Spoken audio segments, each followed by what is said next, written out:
C'est sur ce parking de l'aéroport d'Ajaccio, alors qu'il allait fermer le coffre de sa voiture, que Robert Feliciacci a été assassiné de 2 balles dans la nuque le 10 mars 2006. Un meurtre de nuit savamment préparé, jamais élucidé, en dépit de l'engagement des plus hautes autorités de l'État, jusqu'au ministre de l'Intérieur de l'époque, Nicolas Sarkozy.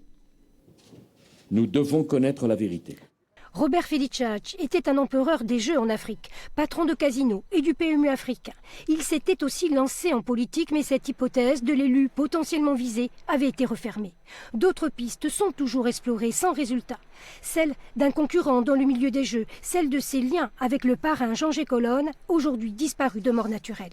En 2013, la veuve voulait continuer d'y croire.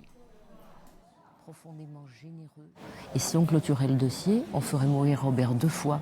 Donc il est indispensable que l'enquête continue. Jacques Dallest, l'ancien procureur de la juridiction interrégionale de Marseille, avait qualifié ce meurtre d'acte fondateur dans la guerre qui allait fracturer le banditisme corse entre la Brise de Mer et les proches de Jean Colonne. C'est aussi ce qu'affirme un voyou, Claude Chaussat, dans son livre Repenti. Il affirme que Francis Mariani, figure de la Brise de Mer, était persuadé que l'assassinat de Robert Feliciacci avait été commandité par un autre personnage du milieu, Richard Casano, pour tarir la source financière de Jean Colonne. Des hypothèses jamais vérifiées, peu crédibles selon la famille.